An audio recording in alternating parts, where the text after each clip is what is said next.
And I think at this point we're safe. Shadow won't leave while we're inside of a location, I don't think. You know what we're going to do is we're going to input Shadow's commands last. So we don't waste the shurikens. I don't think we'll use all 50 of those shurikens we bought.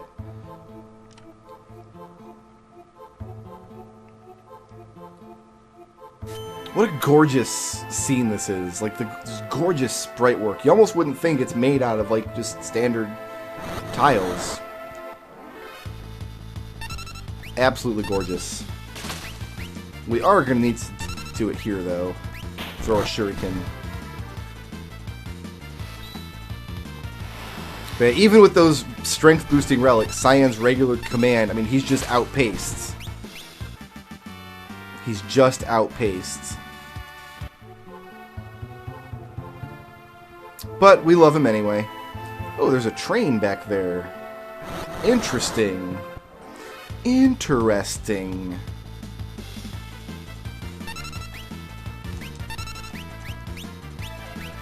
Yeah, we've got plenty of shurikens. We gotta go through this next dungeon, and then once we get to the end of this dungeon, Shadow leaves the party no matter what. But he's such a valuable asset for going through this area of the game. We don't want to lose him.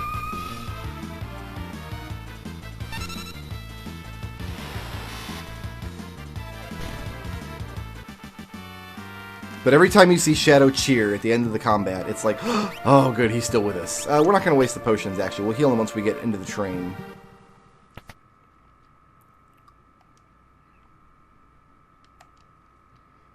That's the only mention anywhere else in the game. No, that's not true. That's the only mention of anywhere in the game having like an actual rail line right there. Like Doma had trains going anywhere. Where did they go? There's nowhere on this continent to really, for them to visit. But yeah, I guess they do mention in the prologue that the people in this world have access to steam engines and some industrial age technology.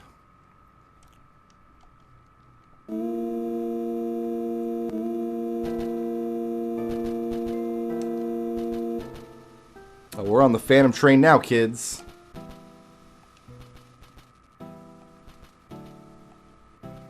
Carries the souls of the departed to their other destination. Wait a minute!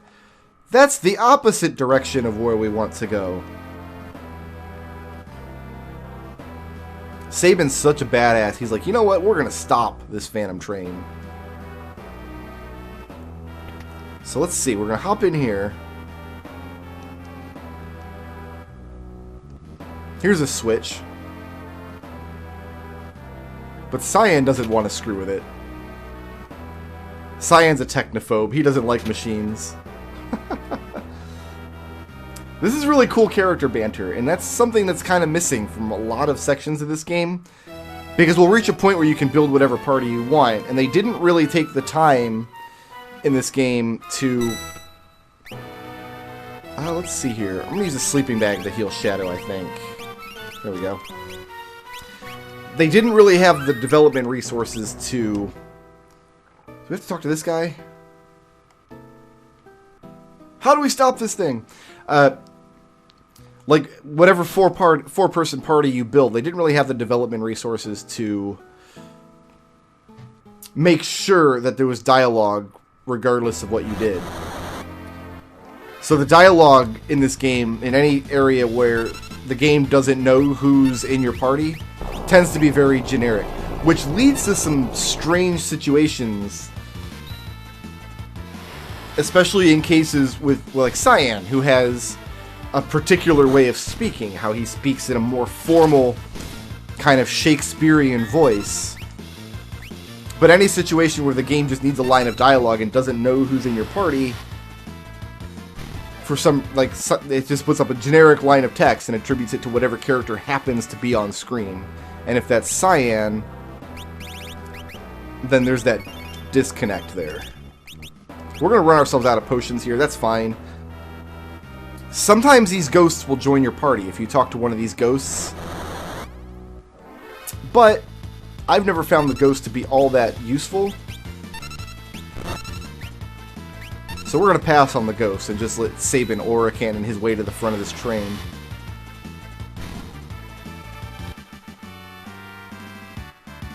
Hot times. But there are a lot of really good treasures on the train that we're going to get as we go, and a couple other fun scenes. This is one of my favorite parts of the game, actually. This is one of my favorite little sections. Very interesting level design. Very unique idea for a dungeon. Fun little banter between Sabin and Cyan. Great boss fight at the end. And some good treasure to pick up. Good all around. And Shadow will not leave you once you're on the train. I guess he figures, like, any point where he would typically take his leave and take off, it'd be a bad idea to do that on this train. Okay, so this car is a dead end. So we gotta fight our way back out. Yeah, I guess he figures, well, if I leave them now, I'm just stuck on the train for all eternity, and that would be a bad situation for me.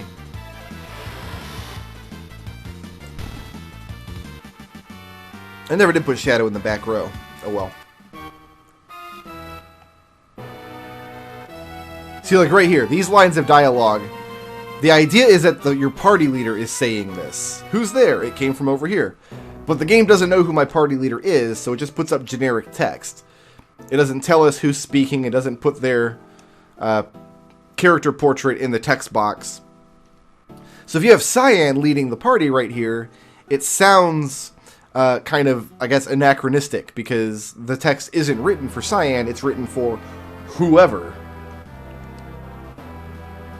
There are other characters in the game who it's even more noticeable. Like, there's literally characters in this game who don't speak at all in a traditional sense, and they speak just fine when they're a party leader and the game needs some generic texts.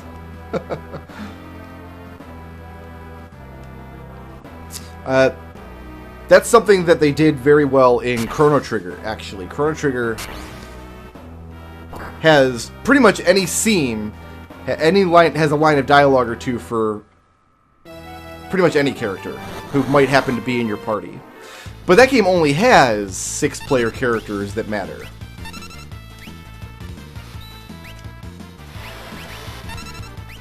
So it didn't require a lot of resources. This game has 14 characters, eventually.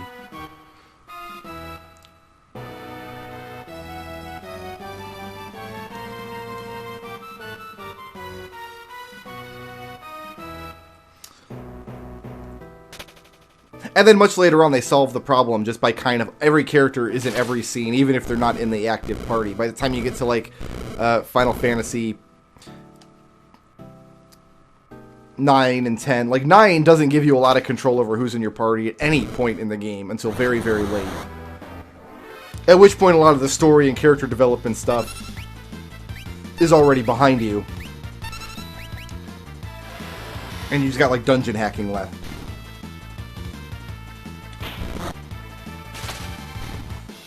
Ah, thanks for finishing it off, Cyan. Yeah, like Final Fantasy 10 and 12, you just cart your party around all the time. 13, 15, you just cart your full party around at all times, and it's no problem. Also, some of these ghosts are shops.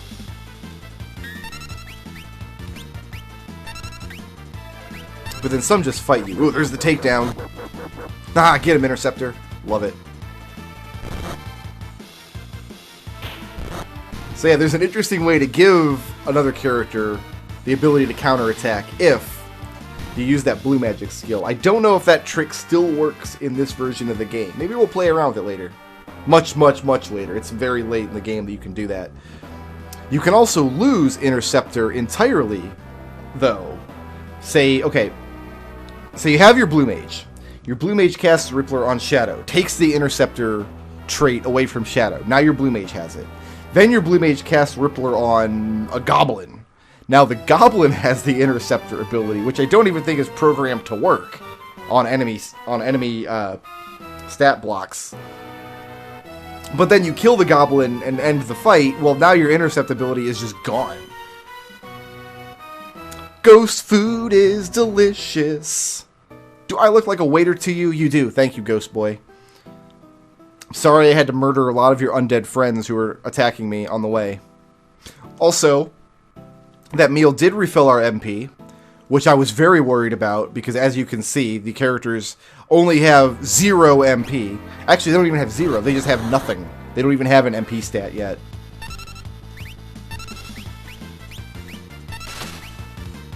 If you like power leveling, I think level 15 is when Sabin gets his ability that hits all monsters.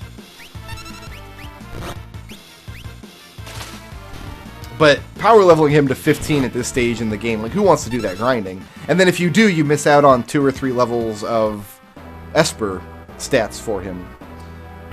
So there's a second earring, which, yep, we're going to give to Sabin to make him even more powerful with his aura cannon. So now we'll go ahead and give him the black belt. So it'll lower his attack a little bit, but he'll get the benefit of counterattacks now.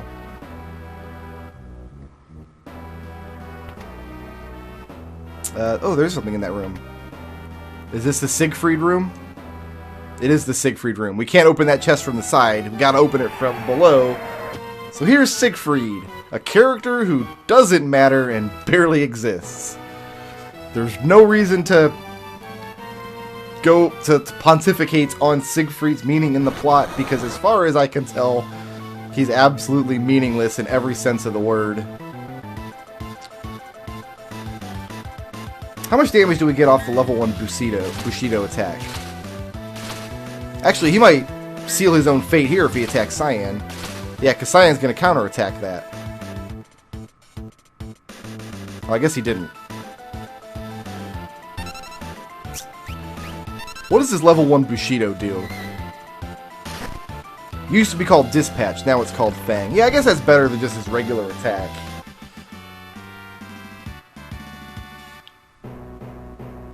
But I think it means he doesn't want the Gigas Glove. I think it means he wants the Hyper Wrist, which will increase his strength stat. I have no idea what that treasure is. We never, like, it's never, like... He's not a character in the game. Siegfried just doesn't matter that much. He seems like an underwritten character. Like, they were gonna do something with him, but... like, something happened and he had to be cut from the game. I don't know. Maybe there was gonna be a side quest about getting that treasure back that he just stole. I have no idea. I really have no idea.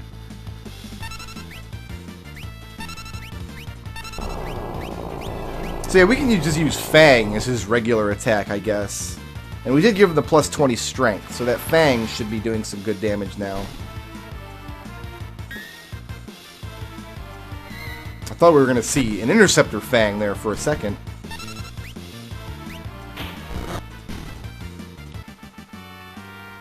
So this is a pretty good party. These 3 dudes, they're getting it done, yo. This room's going to be empty. Yeah, nothing in there. Now the conductor's on this part of the train. I have no idea how he managed to get up here. Monster in a box. That's right, we got holy damage. Aura Cannon's holy damage, so it's really good on the Phantom Train because everything here is undead. Everything's got a weakness to holy. And also weakness to shurikens in the face. Look how big Cyan's sword is when he does that attack. I think we'll reach a point in the game where that Fang will not be better than his regular attack. Oh, it's another Hyper Wrist. We really didn't need that, I guess. Oh well.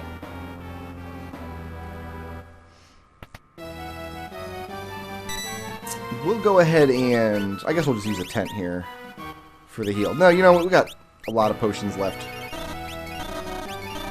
Beautiful. We'll save the tents for later. The tents will be more and more important when we actually have MP that needs to be restored.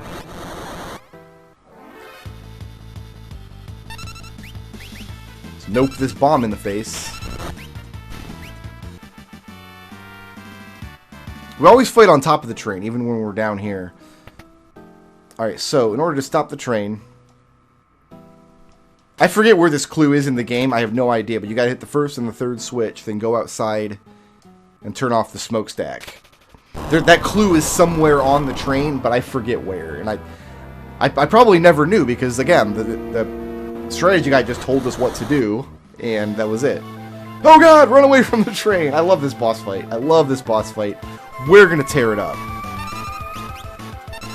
Oh, Sabin's Berserk. That was probably a bad thing for us. We're gonna do a lot less damage with Sabin now. Phantom Train is undead. So if you have a Revivify item, which I think is Holy Water in this version. If you have Holy Water, you can throw it at the train and kill it in one shot. But I don't think we've got any. That was a lot of damage. We're going to have to heal a couple times here before he uses that beam again. Oh, don't kill Shadow! Don't kill Shadow! Oh, this is bad. This is real bad. Oh, we got him. Well, I mean, if you're going to cut it close. I forgot he had those 2 area attacks. He's got that weird sunbeam. I knew he had the acid rain, but I forgot he had the other one.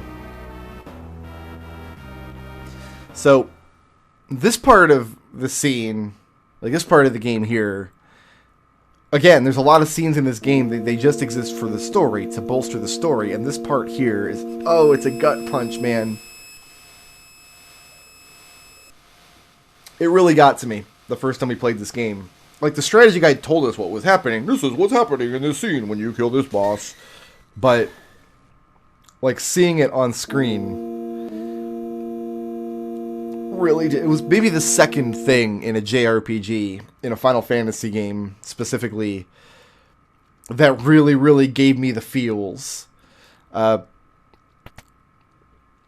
first would have been in Final Fantasy IV, when the twins, Palim and Porum, turned themselves into stone to stop the demon walls. It's like, oh, kids sacrificing themselves to save adults. Like, so yeah, the Phantom Train's here to pick up the ghosts of every single citizen of Doma, except for Blue Hat Guy, and who knows what happens to Blue Hat Guy? We never find out. Actually, we can speculate, because the Imperials take control of Doma Castle shortly after they poison everybody.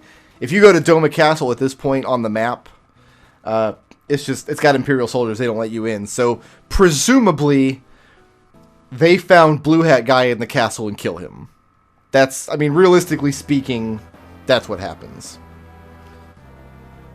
Or maybe he escapes Doma and goes on fantastic adventures. Who knows? Maybe someday they'll make Final Fantasy VI too, and it'll be about the grand adventures of Blue Hat Guy.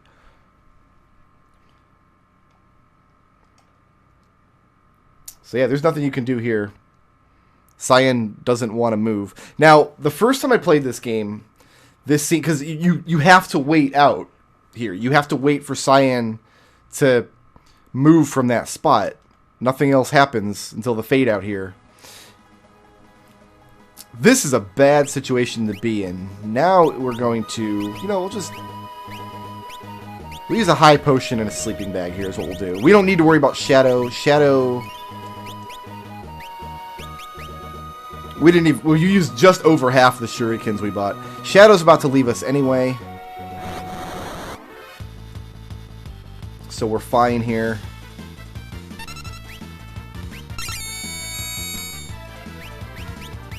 There's that Berserk again. That Phantom Train fight would have been a lot smoother if he had not Berserked Sabin right away. If he had Berserked Shadow or Cyan. And also, because it was a back attack, all of the characters were in the back row. I had forgotten that. I should have moved everybody to the back row before the fight, so they started in the front row. So when that Berserk landed, it wouldn't have been that dangerous. So here's another one of those like little battle gauntlet scenes, kind of like the Leith River. This is the Barren Falls. And obviously, the best thing to do when you're in a situation like this, standing over the top of a waterfall, is to jump into it. Like, ooh. Alright, Shadow. Peace out, brother. I mean, here's what I wonder. When we find Shadow later in the game, will he just be dead again? I'm not sure. I don't know. I do not know. Now we have to fight some fish. Youch! Seafood soup. But I'm pretty sure we'll just one-shot all these fools.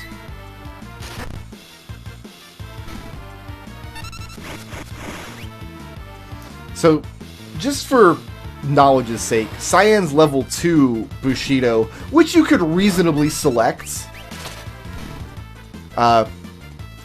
without wasting much time, because it's level 2, it only takes a couple seconds, is a counterattack. Basically, he puts himself into a state where if you hit him like that, he retorts with his sword. I think it's called Sky in this version, but it used to be called Retort. Works similarly to like Marth's counterattack in Smash Brothers. But, because we gave him the black belt, he's going to counterattack every physical hit anyway. And I don't know what his level 3 ability does, because why would you wait that long for it to fill up to use it? But then his level 4 ability is 4 melee hits. It's pretty powerful, but it's the equivalent of waiting for an entire ATB bar to fill up. It's just not worth it.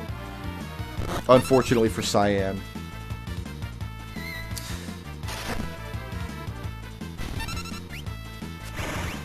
And there's the Rizzo Pass. The quote-unquote boss of the area. Why all these fish care so much that we're jumping down their waterfall, I don't know.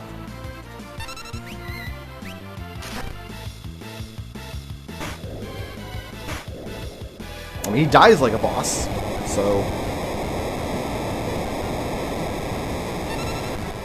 And with that, the boys fall into the water below, and the impact with the surface of the water is every bit as hard as hitting cement, and it breaks every bone in their body. And that's the end of them. No, not even a little bit. Not even a little bit.